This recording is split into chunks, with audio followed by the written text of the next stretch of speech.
hei kan tram kum ni chuang ala oma pathian tran pui nain MLA party chuan MLA som ni le pasari lai nain ti hian ne takin mun thuma thena mun ni rulinga MLA nein achan ve ai tam deu po ni lo mun thuma thena mun di two third majority in sarkar na kan kalpui me ani hemi kan jam hi kum ni chuang ala oma pathian tran pui nei hemi jam hi kan mang zowang ti kan ringa adot le chu pathian thuania adot le po pathian tran pui nei kan sarkar zui ge yang ti po kan ring heti la yan kan soidu chu by election hi tun trama yan MLA chuan voi ni kan nei ta a pakhat chu puduama kalsan Aizawl West Huana kan nei a puvaltea puzo tan chuanga kanan candidate a ni takinan thinga Mizoram nei na chuan record sa berin kanan thinga abiel mi puiten long ma tifu anin tia an lo kala kei kan he na po kapu hey ni takin kan thlang tinga kan bial po theyang chin min duat kan ringa hey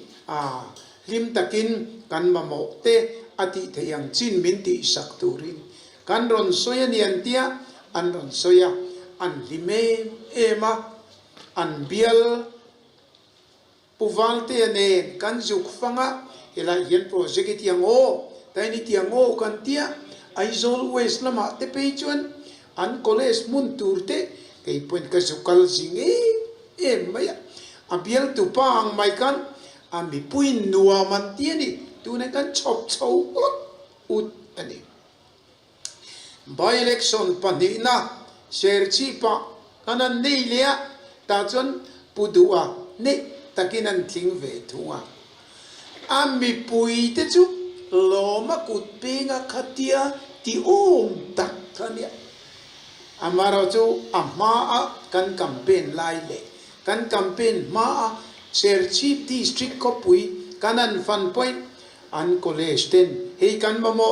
sarkar indian minti sakro sikulamin hei kan mamo fila hei kan mamo anti sak chau tam election campaign ma po in khalai kal chova po anile kan ron umjui jelam anti ron tiru kanti by election kanan nele MNF kanan tlata pudu ane takinan tlinga kam khat po yan in that hun na tur trong kam po kan soi chuang lo am mai ro chu khang sarkar mamoa na tho pui tura project le thil dangan ti zong ka the me ang mayan are vang mai an college how tu te ka an local le to lo re sikul ho tu te local le to lo re kan party ho tu te chia an local chu wangin khotang tan he fili khotang tan he yiti ka aman soi zong ka in than zo chun the me ang mai are vang mai tifu in ti tak mo hei kum ni chuang sarkar lakal dona apia lam chu kan thresi lo chu wangin heng by election MLA voi ni kan nei to te apial mi pui entinan MNA party mi te ZPM party mi te congress tele party dam party mi ru tak te chu zot maila kan party kan sakhi atha kan saklo ya poi suti kati soidan tur chu thu khat ani ka ka chu da thata ila amaro chu khotlang ruai tu zirtir tu bial development du he sarkar chan puina an thei to pa an bial an khua an veng an sikul an association chumi develop tura ma loads of real ru ho chung chu han zot ta ula poyen tingotam ron soi se thei to pangai tu po kan tuang ma se soi kha anin thar hung to ron soi yan om to lo re apoi po kan ti ole tu riel piala heta kanin thang don kum ni chuang sarkar na tur tram ala om ta chuan nang ni pe chu heta kong pui local don 4 lane kong pui local don development mabak an nei hei tu na kan ti dan pe chuan hemi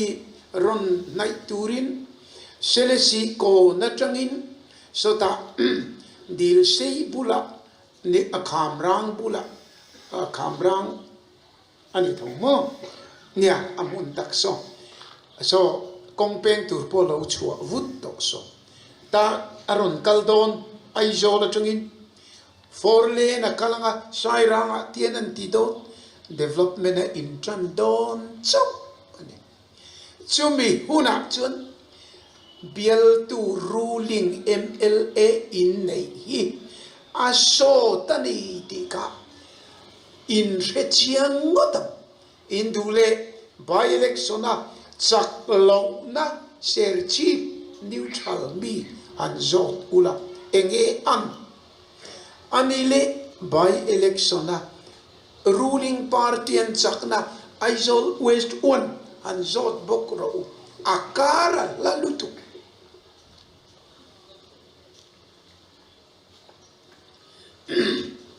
so vangin heta chuan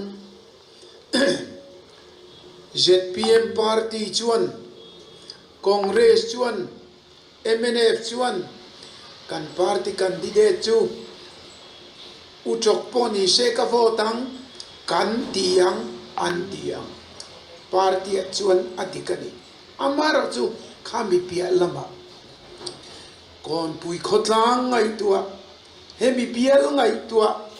in development ngai tua sarkar puina mamo khang zong te chuan tuna chuan in du le ruling MLA he by election nei zo ruling MLA nei nge indu opposition MLA nei Aizawl West 1 le share chipa an zot ula chutatang chuan atlang kom na neutral khotlang ruai tu te chuan in nei thiam khopam ti garin chu wangin party rui chilina kan chong ang chu thu khatani amara chu party rui chil velo khotlang ruai tu ten in ngai tu na fim taka in mana tun chuma chuan akum ni chuang sarkar na la chel tu candidate pudong te lo thang king ula ti fu inin tingotam so te lo chu opposition candidate in thang chut share chief ang mai in re ve vang mai la kan ti fu lo po takani in tinge ngeyang ti garin mani te po share chief kita kahan kala an paragliding mun kan han honga lo te la fin ni dang churi sheri tup tur khotlangin kolesin sikulin khang khan CM kalchu hei kapu hei kan mamo in theyang chin min ngai tua pui teu an ron tia chu tiang ti chom lo re are chiap mai chu wangin kan thil tia chuan kan ti fu lo pol takani anti karin chu in ma hian ome chu wangin dik tak that taka ruling party pathian chan puina tun sarkar kal hi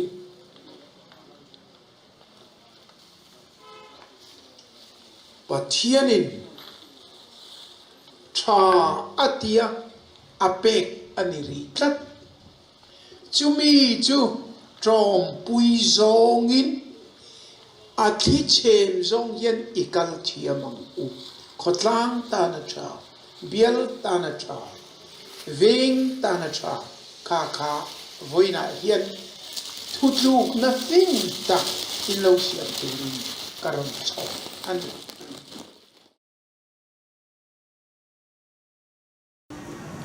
Sen biara khan min soi sa tu hian lo fa hiao an ruai to a chu te chu candidate kan ya ba khan o ko ka ti thowa elai tu ri al biara hian candidate ko kan ni si lo ba ma se be biara khan min ron ne le ta thowa MNA flagship program mi chu lau du ma ni ber hi mo ka ti de ma ya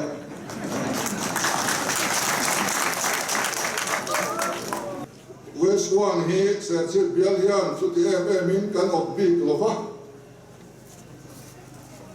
lim takin kan oma ruling lai ne thei terlo wa sen chu thei lo bial kan ni ki kan in chuang ma doram mi pui en tona tan po soi kan ho ve lim kan kia kan lon he zo ka West One at chuan project thang abial tu nen kan ena atia West One project enne sarkar na nei kan kheve reng lo ba West One ni pui kan him bial ko kan khelo wa ka om na bial ania ai mena nge de ko kian him tu ai chuan lu oi lo tu ke kan nem zo ka college de han soya college de po athar min pe ni lo om sa kha ông đã hôn anh son thì mất anh hình mày à chú thì tất cả anh lòng nó được ha ông chuang nó quá chú bằng chuan cái tiền thu xếp xếp tết để hậu tu qua bên này soi ta cả chuan với này hiện soi về lâu thầy lâu mình xem mà cái này sẽ biến cái số mình hết lâu tuy là hết lâu em này vừa rồi chú thu xuống hết anh này thì thu ha hour lệ bốc Andi vakbit po hian alang lova mana independent kan polisi ni ha tuna hian independent and so talem lo di kan fia thusung nasa thayam pera kalsan tu so emene zok hian ya an constitution thegin ti danglam sak ania mana emene le tuna emene hi ain ang tong lova a polisi an thusung pon kalsan to an la chom chu horok pathum em le n le f che yini an dan bo te po ti dang lam vek ani to chu ti angin citizenship amendment bill parliamenta an put lo lai khan kan chief minister chuan enge soi kha emi chung chang chief minister kal khom zinga tunge emi do dal ngama home minister te ba Waisen taka edan in pas chuan tia vonga mom chun kha ti zona azota MNF chief minister geni lom ni atia amal vekin chang le ni kha a video ko kan la ko furen karin ni ma selenge parliament a bil lo lu tan vot kuile mai ka ka meaning het omdan ani ngayam ti te he kan ngai to angaya Kita chuan cái này hiện cùng som thum chuang, gal cùng thar hi zora ma yen kan ba wai pui to sin, wai khak ma he policy hi kan la phat san ve ngai lo ma, tu chunga yen he takin kan la om char ni ti hi lo the ve se ka du khop mai, ma ro chu atu soi lai khan se PM sarkar to nia ngai ni mi an ka ti ma opposition a khane ngai de win ka hia kha a boi thak lai de ber chuani kan siam bere se chip lama soi jing ko ka kan soi ve na helai bial fi kur na tu se chip bial a khan kan chief minister hian an candidate kha mi pui ma introduction ani khan ani hi namru na nasem tu ho tu pa ani atini thành khát sa ông từ là xem tụ ba à hậu tụ ba thì xuân na khăn ăn tiêm tập tập mấy á police à ông ta à fortress ta ăn tiêm trước mày trên cái page certificate tên mình phải luôn tiêm lắc sắc này với ní sang hiện in are ta vang không mày xem xếp lắm anh rể vang vang ati kha ati chia mà anh mà ni làm sao kem rể ta vang không mày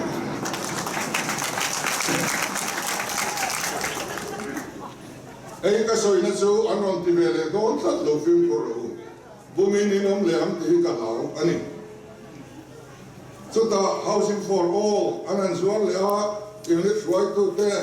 le kapuan ne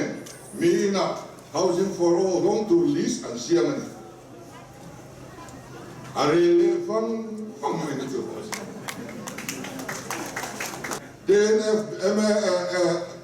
NFBS atia National Family Benefit Scheme chung ko a ezong tu ber athi hian an chung ten chen sim ni an dong thia central scheme ania central sum ania chumi long tur po chu an li san siam trawani sa si bia la khan ba khat mai nan dong lo an the lut bok hek lo khatia nga he lai kholai lo khan mai chi khani lo adong tur chuan amit thi kha kum ni kal ka chunga ani angaya kum som pare le kum som ruk in kar ani te ngaya ngai tam tak aum ve elaya lo ti ngot si kha ani reng reng lo ti kha anon ti le don chianga chu chu lo fiat lo ka du ni chu ten hol te a futsal ti te mitiam ne be ema a henzo ven thang a pechuan wai me fwai tu te ne ran hol tur kha anan ena amun tur sokati sak ania asak na tur kha anan dia an candidate khan wai me fwai tu te ne na long lai khan an MP khan bia a MP fan jen wai som in dong dong ani chu tia ku tan ben dar are le vang mai ni chu chu ni College depo en maron soi to lo hotia college an thwache minister hovin in thanlai khan college building sang tur vai bel che som kan ti fel to a reilo te in dongang antia boinia yan tu session a khan ke man ka suya ti fel alo la o so lo NEC an the khacham ani chudi an te su ania bangin cái này biểu làm bằng khí, ngã này cần nhá, thiếu tám tập những tiền mà, cần là ha, rồi cần là ôi cái này thì mấy tiền, thế là phim phim mà, điều chọc ngay सरकार नि lâu đi, cần mà một cái sao सरकार này, rất PM chuẩn din, cần tung anh, cần biểu khá em mà soi to lo re vang kham hin ti chiam wang in re vang nang in soi le tiang gum thu mai in to del te avare ta ve mun le sa thai blue diamond ti ka soi mo lai te kha kan va re kha ta ve koi su ne du te tu luang ro mi siam thu te kha avare ta ve mun le missionary nuai khat thon chua tum thu te kha an va soi ngai ta lo ve lu ma ti len ti ro hem lian li le lu liam zur te kan va ngai khat ta ve samrai full son te hi avare ta ve traffic om lo na traffic jam om lo na kho pui ti te hi kan va se khat ta ve kong chom te po avare ta ve nuôi thùng xem để coi áo vải về một